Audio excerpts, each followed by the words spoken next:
Oi, amor. É, Vim mandar um beijo e dizer que eu te amo muito, muito, muito, muito.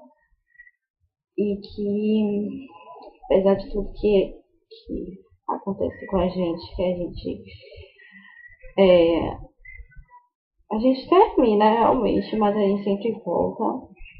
E eu espero que isso pare realmente, que a gente enfrente sim os problemas, mas a gente enfrente juntos, entendeu?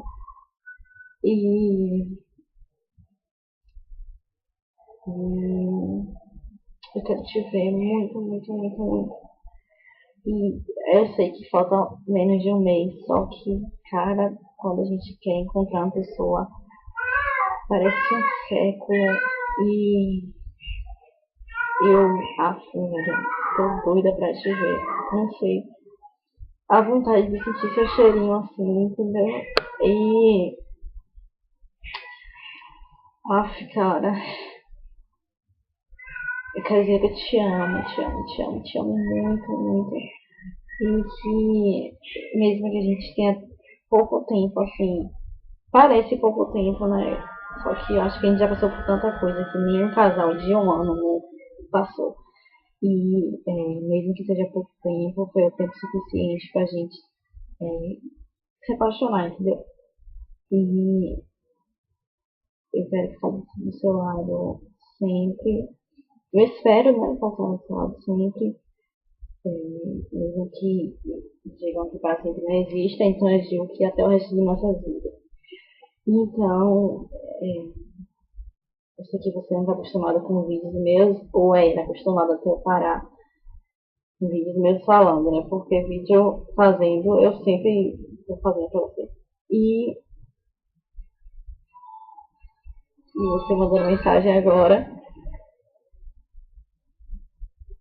deixa eu te mostrar. Calma, deixa eu te mostrar meu... Primeiro eu vou responder sua mensagem, depois eu vou te mostrar o negócio aqui. Calma, calma. Coisa mais linda do mundo. Tá aqui, ó. Pronto, respondi. Respondi. Ah, e agora? Olha que coisa linda. Não sei se vai dar pra ver. Meu papel de parede. Ai, e, amor, eu acho que é só isso mesmo. Que o resto você já tá cansado de saber que eu sou louco por ti. E que. Não sei.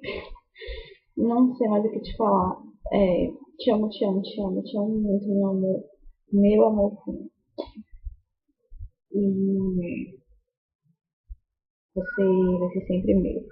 Como você sempre foi, sempre vai ser. De mais ninguém, só o meu, meu Deus. Te amo. Um beijinho e até o próximo vídeo.